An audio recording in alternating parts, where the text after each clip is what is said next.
Hello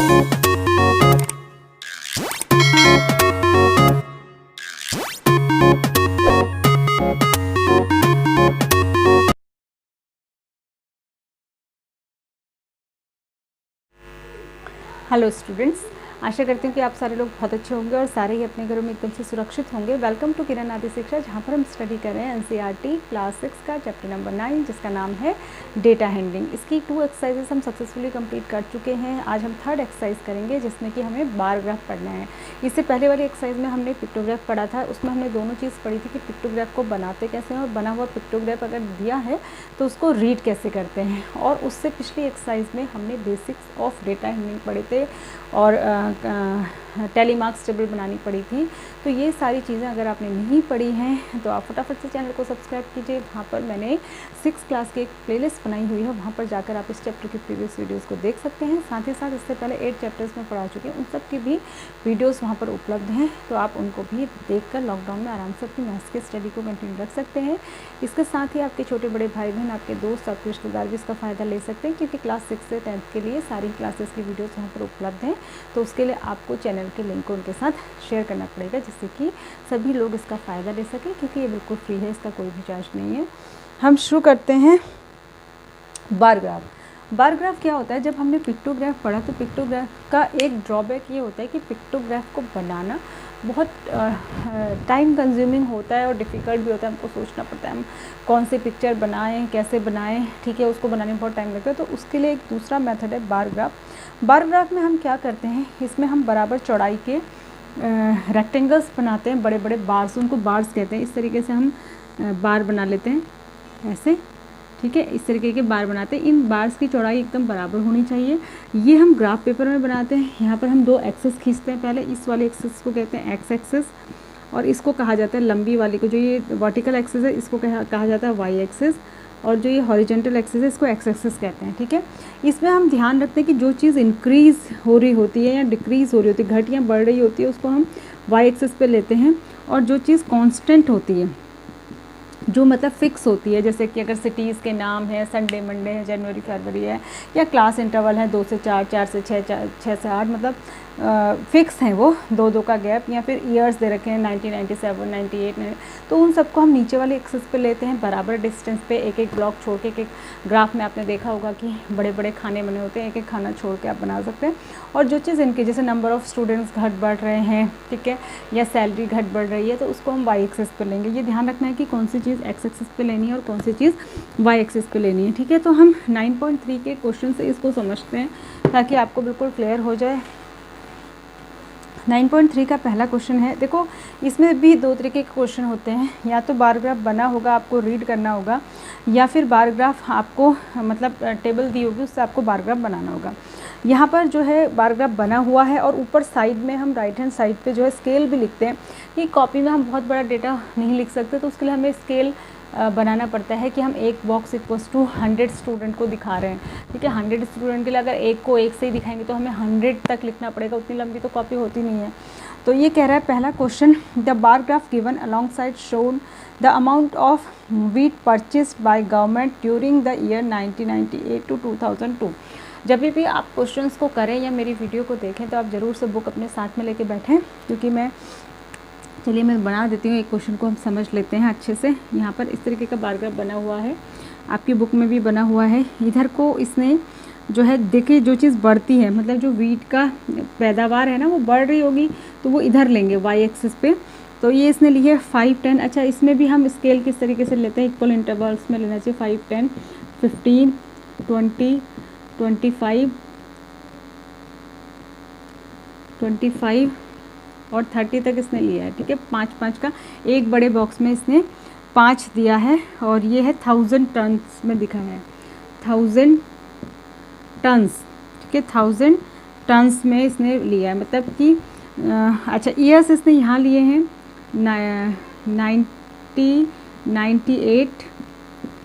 फिर एक block के बराबर जगह छोड़नी भी पड़ती है, 1999, उसके बाद 2000, 2000, 2001 और 2002, ठीक है। तो जो 1998 है, ये बना हुआ है, ये आपको बनाना नहीं है, ये बुक में बना हुआ है। इसमें जो है 15,000 टन का ये बराबर चौड़ाई के हमको यहाँ पर बार्स बनाने होते हैं, इन्हीं को बार्स कहते हैं, इसे रेक्टेंगल लंबे लंबे बनाते हैं। फिर एक बार के बराबर जगह छोड़ेंगे, इक्वल डिस्टेंस पे बनाना होता है। 1999 में 25 है तो 25 के सामने तक बार बना देंगे बार, ये एक्चुअली बना हुआ है। 2000 में 20 है तो 20 के बराबर बना देंगे। ऐसे ही आपको बनाना भी होता है, अभी तो ये बना बनाया है, हमको रीड करना है।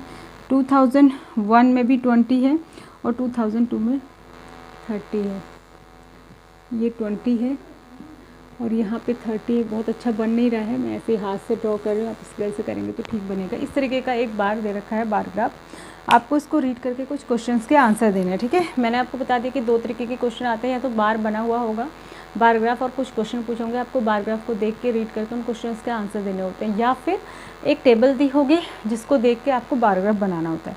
तो ये कह रहा है read the bar graph and write down your observation. ये क्वेश्चन नंबर 1 है एक्सरसाइज नंबर 9.3 का। द वीट प्रोडक्शन मैक्सिमम, किस ईयर में जो है मैक्सिमम वीट प्रोडक्शन हुआ है? तो आपको दिख ही रहा है कि सबसे ज़्यादा 2002 में हुआ है 30, तो आंसर हो जाएगा 2002 में 30 मिलियन टन हुआ है, तो 2002 आ जाएगा। द वीट प्रोडक्शन मिनिमम, ये ए था। बी, सबसे कम किस में हुआ है? 1998 में हुआ है, तो सबसे कम कौन से ईयर में हुआ है? 1998 में, ठीक है। उसके बाद बस ये 2 ही क्वेश्चन थे, बहुत ही आसान है। तो इस तरीके के क्वेश्चन इसमें हैं, बार ग्राफ रीड करने वाले, आप समझ गए होंगे। 2 ही क्वेश्चन थे, 2 ही पार्ट थे इसके। उसके बाद है क्वेश्चन नंबर 2। क्वेश्चन नंबर 2 देखिए, इसमें कह रहा है ऑब्जर्व दिस बार ग्राफ, ये मैं बना नहीं रही हूँ, आप अपनी बुक में देखें।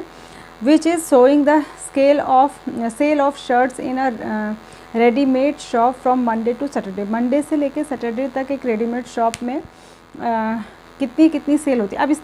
अब ये मत सोचिएगा कि इसने एक्स एक्सिस पे क्यों लिया है, जो नंबर ऑफ़ शर्ट्स तो बढ़ रही हैं, तो इसने बार ग्राफ भी ऐसा बनाया है। बार ग्राफ को हम हॉरिजेंटल भी बना सकते हैं, वर्टिकल भी, ठीक है। तो इसने हॉरिजेंटल बनाया है।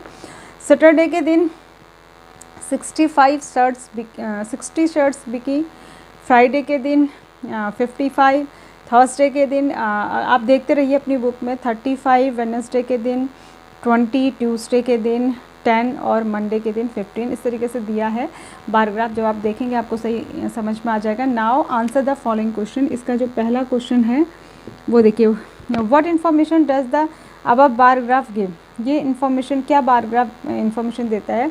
तो इसमें क्या है, इन्फॉर्मेशन देता है sale of shirts in all the days of week, यही पता चलता है हमको, ठीक है, कि हफ्ते के अलग अलग दिनों में कितने शर्ट की सेल हुई है, यही ये बार ग्राफ बताता है, ठीक है।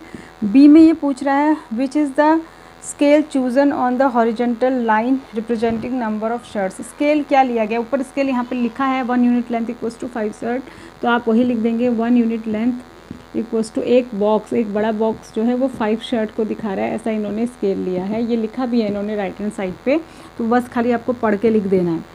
On which day were the maximum number of shirts sold, सबसे ज़्यादा शर्ट जो है सैटरडे को बिकी हैं, ये दिख रहा है हमको ग्राफ से। 60 शर्ट्स उस दिन बिकी हैं, तो हम ये ग्राफ देख के बता सकते हैं।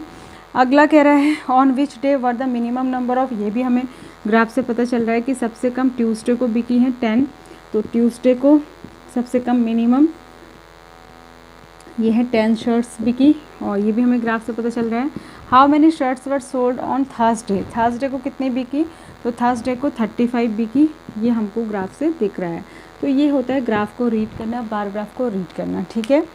और आगे के जो क्वेश्चन है क्वेश्चन नंबर 3, इसमें भी आपको बार ग्राफ को रीड ही करना है। एक ही क्वेश्चन है, इसको भी हम कर लेते हैं, इसे बनाने वाला नहीं है, सिर्फ रीड करना है, ठीक है। तो 3rd वाला है observe the bar graph which shows the marks obtain bye edges, किसी बच्चे का नाम है, उसने हाफ ईयरली में अलग अलग सब्जेक्ट्स में कितने मार्क्स ऑब्टेन करें, उसके लिए एक बार ग्राफ दिया है। इधर इसने एक्स एक्सिस, नीचे वाली एक्सिस पे सब्जेक्ट्स के नाम लिखे हैं और ऊपर उसके मार्क्स की तरफ को बार बनाए हैं, और यहाँ पर इसने स्केल दिया है 1 unit length equals to 10 marks, ठीक है। 10 मार्क्स, यानी कि इसने 10, 20, 30 ऐसे लिख लिया होगा। एक बड़ा बॉक्स जो ग्राफ पेपर का होता है वो उसने 10 मार्क्स के बराबर मान लिया, ठीक है। अब इसमें देखो कुछ क्वेश्चन है जिनके आंसर देने। पहला, what information does the bar graph give? तो इन्फॉर्मेशन क्या देता है? मार्क्स ऑफ, क्या पता चलता है? Marks of Aziz in different subject. यही पता चल रहा है हमें बार ग्राफ से कि एजेस के अलग अलग सब्जेक्ट में कितने मार्क्स आए हैं, ठीक है। B, name of the subject in which Aziz scored maximum marks. सबसे ज़्यादा मार्क्स उसके किस में आए हैं? हिंदी में। हिंदी वाला बार सबसे बड़ा है, सबसे लंबा है, तो हमें देख के ही पता चल जाएगा। Name the subject in which he has scored minimum marks. सबसे कम मार्क्स उसके आए हैं सोशल स्टडीज़ में। ये हमें बार ग्राफ से पता चल रहा है क्योंकि सोशल स्टडीज़ वाला बार सबसे छोटा है, ठीक है। उसके बाद डी है, state the name of the subject and marks obtain in each of them, ठीक है। आप सारे सब्जेक्ट के नाम लिखने हैं और सबके मार्क्स भी लिखने हैं। तो हिंदी में उसके आए हैं 80 मार्क्स, हमें ये बार से पता चल रहा है। इंग्लिश में आए हैं 60, ठीक है। मैथ्स में आए हैं 70, मैथ्स में 70 आए हैं। साइंस में आए हैं उसके, या बार ग्राफ देख के रीड कर सकते हैं। साइंस में आए हैं 50 और सोशल साइंस में आए हैं 40। सोशल साइंस में, सोशल स्टडी में, एसएसटी में आए हैं 40, ठीक है। तो इस तरीके से हम बार ग्राफ को रीड कर सकते हैं। आई होप कि आपको ये समझ आया होगा। अभी इसमें आपकी एक आध एक्सरसाइज और 9.4 आपकी और बची है, उसके बाद ये चैप्टर ख़त्म हो जाएगा, ठीक है। तो तब तक के लिए आप अपना ध्यान रखिए, सुरक्षित रहिए। Thanks for watching, God bless you.